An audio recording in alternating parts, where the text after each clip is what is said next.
Welcome sa Dries TV. Kung interesado ka sa ganitong news, huwag kalimutang isubscribe ang ating YouTube channel. Maraming salamat! Welcome po ulit sa ating panibagong update tungkol kina Kim and Paolo Abilino. Sa bawat update natin, tatalakayin natin ang mga pinag-uusapan sa mundo ng social media tungkol kina Kim and Paolo Abilino. Kaya naman kung hindi pa po kayo nakasubscribe dito sa ating channel nako, i-click nyo na po yan and isama nyo na din ang bell button. So ayan, welcome back again sa ating YouTube channel mga kakimpaw, and sa update natin ito, ang pag-uusapan natin ay tungkol sa mga importanteng kaganapan kina Kim and syempre kay Paolo Abilino. Pero bago po ang lahat, maraming salamat sa patuloy na pagsubaybay and syempre sa pagsuporta sa mga daily update natin. Kaya naman bilang pasasalamat, narito ang mga napili nating komento patungkol yan sa naging previous update natin. Unang komento mula po ito kay Ginang Marlene Acorda. Sabi niya, "Misters, ang mahalaga sa atin, laging magkasama ang dalawa, kaya sila tahimik kasi wala namang dapat. Kasi ang maganda sa dalawa, sineseparate ang trabaho sa personal na buhay. Kaya lulubos-lubusin nyo na Kimpaw ang bakasyon nyo habang wala pang promos at shows." So maraming salamat po sa komento, Ginang Marlene Acorda. No? Yes, agree po ako sa inyo. Laging magkasama sina Kim and syempre si Paolo Abilino, 'di ba? Kaya nananahimik po sila. Yun nga lang, masyado po silang namimiss ng mga Kimpaw Nation natin dyan. And hindi nga po masyadong nasulit yung bakasyon nilang dalawa mga kakimpaw Kasi saglit lang po si Kim and Paolo Abilino nagbonding.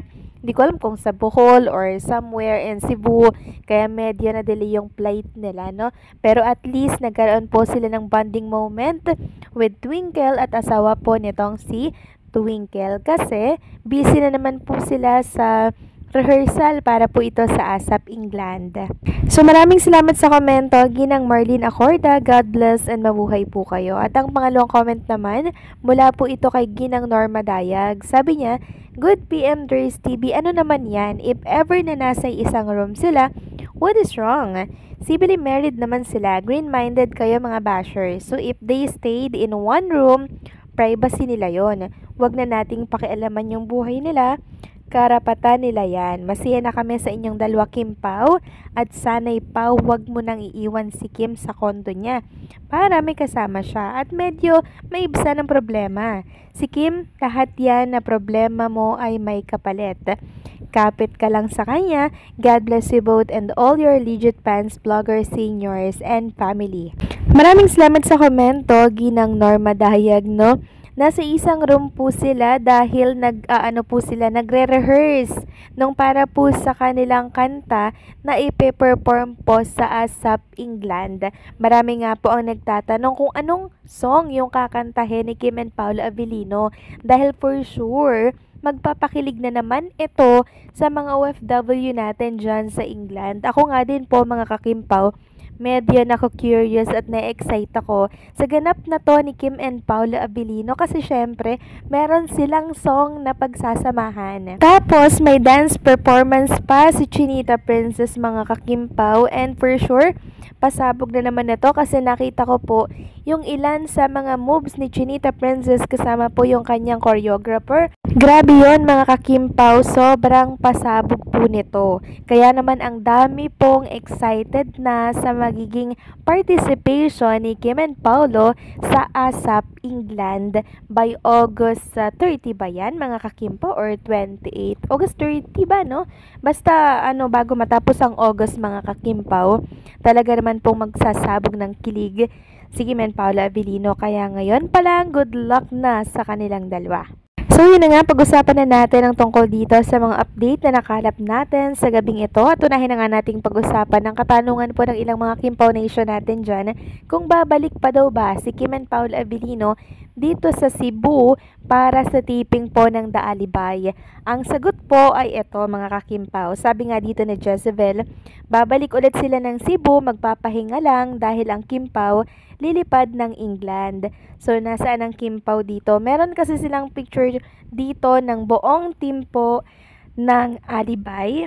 And mahirap pong mahanap si Kim and Paolo Abilino dito kasi sobrang lalabo ng picture and syempre ang liliit po ng kuha.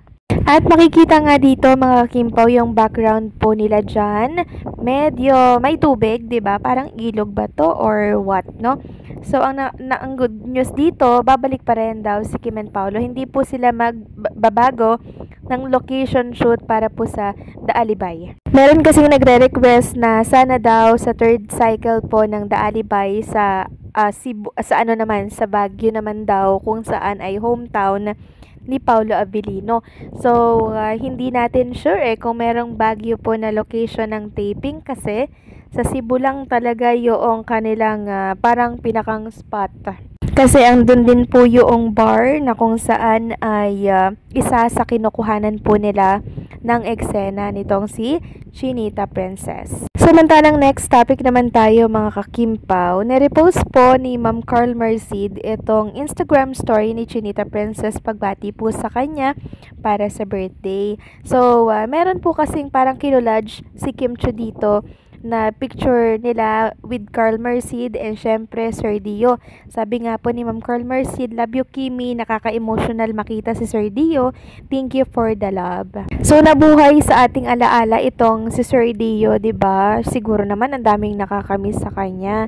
Siya po talaga ang ng Kim Pao, 'di ba? Siya po ang nag-ano ng Kim Pao, kaya merong tambalan po na Kim and Paolo Abilino. Kaya sobra-sobra yung pasalamat ng mga Kim Pao Nation kay Sir Dio. Kundi dahil sa kanya, wala pong Kim Pao.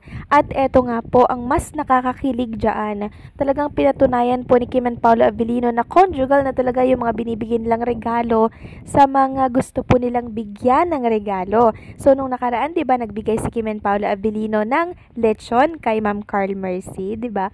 Tapos nung nakaraang taon, meron din tayong nakitang conjugal na gift ni Kim and Paolo Abilino, yung nasa paper bag. Kitang-kita doon sa greeting card na yung pangalan ni Kim and Paolo. At ngayon, meron ulit isang conjugal po na regalo si Kim and Paolo Abilino kay Ma'am Carl Mercid. Walang iba kundi po ang flowers na to.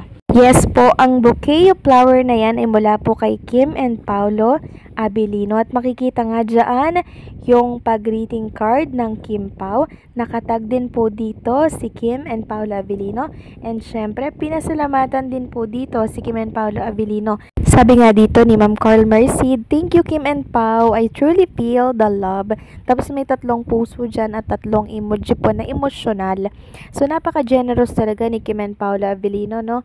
Talagang pinapatunayan lamang nila na maging sa pagbibigay po ng regalo, conjugal na talaga sila, no? And isa po ito ngayon sa pinag-uusapan sa mundo ng social media. Dahil yung mga flowers na yan, mga kakimpaw, ay sumisimbolo at nagpapatunay lang naman na talaga namang love na love ni Kim and Paolo Abilino si Ma'am Carl Mercid. Talagang ramdam natin yung pagmamahal ng dalawa sa kanya. So anong say nyo dito mga kakimpaw? Please comment down below.